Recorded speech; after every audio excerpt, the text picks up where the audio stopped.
ನಮಸ್ಕಾರ. ಇವತ್ತು ನಾವು ಮಾತಾಡೋಕೆ ಹೊರಟಿರೋದು 1995ರಲ್ಲಿ ಬಂದ ಒಂದು ಬಹಳ ದಿಟ್ಟ ಪ್ರಚೋದನಾಕಾರಿ ಕನ್ನಡ ರಾಜಕೀಯ ಥ್ರಿಲ್ಲರ್ ಬಗ್ಗೆ. ಅದರ ಹೆಸರು ಆಪರೇಷನ್ ಅಂತ. ಇದು ಬರೀ ಒಂದು ಸಿನಿಮಾ ಆಗುವುದಿಲ್ಲ, ಅದೊಂದು ಚಳುವಳಿಯ ಹಾಗೆ. ನೋಡಿ, ಈ ಒಂದೇ ಒಂದು ಲೈನ್ ಇದೆಯಲ್ಲ, ಇದು ಇಡೀ ಸಿನಿಮಾದ ಆತ್ಮವನ್ನೇ ಹಿಡಿದಿಡುತ್ತೆ. ಈ ಚಿತ್ರದ ಉದ್ದೇಶ ನಮ್ಮನ್ನ ರಂಜಿಸೋದಲ್ಲ, ಬದಲಾಗಿ ಸಮಾಜದ ಕಹಿ ಸತ್ಯಗಳನ್ನ ಮುಖಕ್ಕೆ ಹೊಡೆದಾಗೆ ತೋರಿಸೋದು. ಅದು ಸತ್ಯದಷ್ಟೇ ಗೊಂದಲಮಯ, ಅಷ್ಟೇ ಅಹಿತಕರ.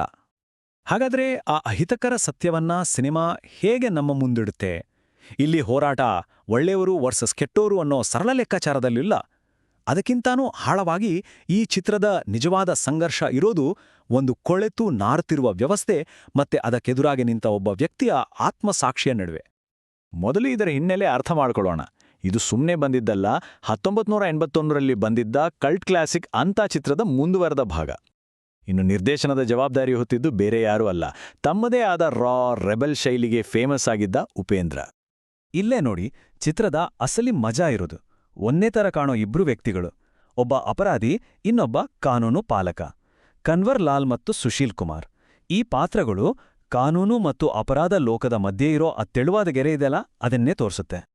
ಈ ಗೊಂದಲದ ಮಧ್ಯೆ ಎಂಟ್ರಿ ಕೊಡೋದೇ ಮಂದಾಕಿನಿ ಅನ್ನೋ ಪಾತ್ರ. ಅವಳು ಜಾಗೃತಗೊಂಡ ಯುವ ಪೀಳಿಗೆಯ ಪ್ರತಿನಿಧಿ. ಅಮೆರಿಕಾದಿಂದ ಬಂದಿರೋವಳಿಗೆ ಇಲ್ಲಿನ ಭ್ರಷ್ಟಾಚಾರ ನೋಡಿ ಶಾಕ್ ಆಗುತ್ತೆ. ಅವಳ ಆದರ್ಶವಾದಕ್ಕೆ ಇಲ್ಲಿನ ಕಠೋರ ಸತ್ಯ ಡಿಕ್ಕಿ ಹೊಡೆಯುತ್ತೆ. ಈ ಒಂದು ಡೈಲಾಗ್ ಇಡೀ ಕಥೆಯ ಸಾರಾಂಶವನ್ನೇ ಹೇಳ್ಬಿಡುತ್ತೆ. ಇದು ಹೀರೋ ವಿಲನ್ ಕಥೆಯಲ್ಲ, ಬದಲಾಗಿ ಒಂದು ಇಡೀ ಸಿಸ್ಟಮ್ ವಿರುದ್ಧ ಒಬ್ಬ ವ್ಯಕ್ತಿಯ ಆತ್ಮದ ಹೋರಾಟ. ಆದ್ರೆ ಕಥೆ ಕೇವಲ ಒಂದು ನೆಪ ಅಷ್ಟೇ.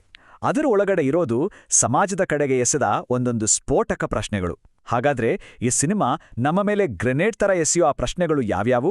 ಬನ್ನಿ ನೋಡೋಣ. ಇದೇ ಉಪೇಂದ್ರ ಅವರ ಸ್ಟೈಲ್. ಅವರು ರೆಡಿಮೇಡ್ ಉತ್ತರ ಕೊಡಲ್ಲ, ಬದಲಿಗೆ ನಮ್ಮ ತಲೆಗೆ ಹುಳ ಬಿಡ್ತಾರೆ. ಪ್ರಶ್ನೆಗಳನ್ನ ಗ್ರೆನೇಡ್ ಥರ ಎಸೆದು ನಮ್ಮನ್ನು ಯೋಚನೆ ಮಾಡೋ ಹಾಗೆ ಮಾಡ್ತಾರೆ. ಸಿನಿಮಾ ಮುಖ್ಯವಾಗಿ 4 ವಿಷಯಗಳ ಮೇಲೆ ಫೋಕಸ್ ಮಾಡುತ್ತೆ. ರಾಜಕಾರಣಿಗಳ ಡೊಂಬರಾಟವನ್ನ ನೇರವಾಗಿ ವಿಡಂಬನೆ ಮಾಡುತ್ತೆ. ನೈತಿಕತೆ ಅಂದ್ರೆ ಏನು ಅಂತಾನೆ ಪ್ರಶ್ನೆ ಮಾಡುತ್ತೆ. ಗುರಿ ಮುಟ್ಟೋಕೆ ಯಾವ ದಾರಿ ಹಿಡಿದ್ರೂ ಸರಿನಾ ಅಂತ ಕೇಳುತ್ತೆ. ಇನ್ನು ಯುವಕರ ಆದರ್ಶವಾದ ಮತ್ತೆ ಕಾನೂನಿನ 2 ಮುಖಗಳು ಎಲ್ಲವನ್ನೂ ನಮ್ಮ ಮುಂದೆ ಇಡುತ್ತೆ. ಆ ಕಾಲಕ್ಕೆ ಇಷ್ಟು ಹಸಿಯಾಗಿ ಭ್ರಷ್ಟಾಚಾರದ ಬಗ್ಗೆ ಮಾತಾಡಿದ್ದು ದೊಡ್ಡ ಸಂಚಲನವನ್ನೇ ಸೃಷ್ಟಿಸಿತ್ತು. ಅದಕ್ಕೆ ಆಪರೇಷನ್ ಅಂತ ಸಿಕ್ಕಾಪಟ್ಟೆ ವಿವಾದಾತ್ಮಕ ಸಿನಿಮಾ ಆಗಿತ್ತು. ಯಾಕಂದ್ರೆ ಅದರ ಪ್ರಾಮಾಣಿಕತೆ ಹಲವರಿಗೆ ಜೀರ್ಣಿಸ್ಕೊಳ್ಳೋಕೆ ಕಷ್ಟ ಆಯಿತು. ಹಾಗಾದ್ರೆ ಇಂಥ ಒಂದು ಕಾಂಟ್ರವರ್ಷಿಯಲ್ ವಿಷಯವನ್ನ ತೆರೆ ಮೇಲೆ ತರೋದು ಹೇಗೆ? ಉಪೇಂದ್ರವರು ಯಾವೆಲ್ಲ ಸಿನಿಮೀಯ ತಂತ್ರಗಳನ್ನ ಬಳಸಿದ್ರು ಈ ಕಚ್ಚಾ ಕಥೆಯನ್ನ ಹೇಳೋಕೆ? ಚಿತ್ರದ ವಿಜುವಲ್ ಸ್ಟೈಲ್ ನೋಡಿದ್ರೆ ಬೇಕಂತಲೇ ಅದನ್ನ ಗೊಂದಲಮಯವಾಗಿ ಇಟ್ಟಿದ್ದಾರೆ. ಯಾಕಂದ್ರೆ ನಮ್ಮ ಸಿಸ್ಟಮ್ ಕೂಡ ಅಷ್ಟೇ ಅಸ್ತವ್ಯಸ್ತವಾಗಿದೆ ಅಂತ ತೋರ್ಸೋಕೆ ಫಾಸ್ಟ್ ಕಟ್ಸ್, ಸಿಂಬಾಲಿಕ್ ಇಮೇಜ್ಗಳನ್ನ ಬಳಸಿದ್ದಾರೆ. ಆದ್ರೆ ಈ ಸಿನಿಮಾದ ನಿಜವಾದ ಹೀರೋ ಅಂದ್ರೆ ಅದರ ಡೈಲಾಗ್ಸ್. ಪ್ರತಿಯೊಂದು ಮಾತು ಕೂಡ ಚಾಟಿ ಏಟು ಕೊಟ್ಟ ಹಾಗೆ, ನೇರ, ಚುರುಕು ಮತ್ತೆ ತತ್ವಜ್ಞಾನದ ಸ್ಪರ್ಶ. ಎಡಿಟಿಂಗ್ ಕೂಡ ಅಂತೆ, ಒಂದು ಬಂಡಾಯದ ಕಿಚ್ಚು ಅದರಲ್ಲಿ ಕಾಣುತ್ತೆ. ದೃಶ್ಯಗಳು ಒಂದ್ರ ಮೇಲೊಂದು ವೇಗವಾಗಿ ಬಂದು ಹೋಗುತ್ತೆ, ನೋಡುಗರಿಗೆ ಉಸಿರು ಕಟ್ಟಿಸೋ ಅನುಭವ ಕೊಡುತ್ತೆ. ಅದಕ್ಕೆ ತಕ್ಕ ಹಾಗೆ ವಿ ಮನೋಹರ್ ಅವರ ಸಂಗೀತ ಸಿನಿಮಾದ ಟೆನ್ಷನ್, ಇಂಟೆನ್ಸಿಟಿಯನ್ನ ದುಪ್ಪಟ್ಟು ಮಾಡುತ್ತೆ. ಅದರಲ್ಲೂ ಆ ಸಂಘರ್ಷದ ದೃಶ್ಯಗಳಲ್ಲಿ ಮ್ಯೂಸಿಕ್ ಅದ್ಭುತವಾಗಿ ಕೆಲಸ ಮಾಡಿದೆ. ಸರಿ, ಕಥೆ, ವಿಷಯ, ಟೆಕ್ನಿಕ್ ಎಲ್ಲ ನೋಡಿದ್ವಿ. ಹಾಗಾದ್ರೆ ಕೊನೆಗೆ ನಾವೇನು ಹೇಳ್ಬೋದು? ಈ ಚಿತ್ರದ ಅಸಲಿ ತೀರ್ಪೇನು? ಅದು ಇವತ್ತು ನಮ್ಮೆಲ್ಲ ತೋರಿಸ್ತಿರೋ ಕನ್ನಡಿ ಯಾವುದು?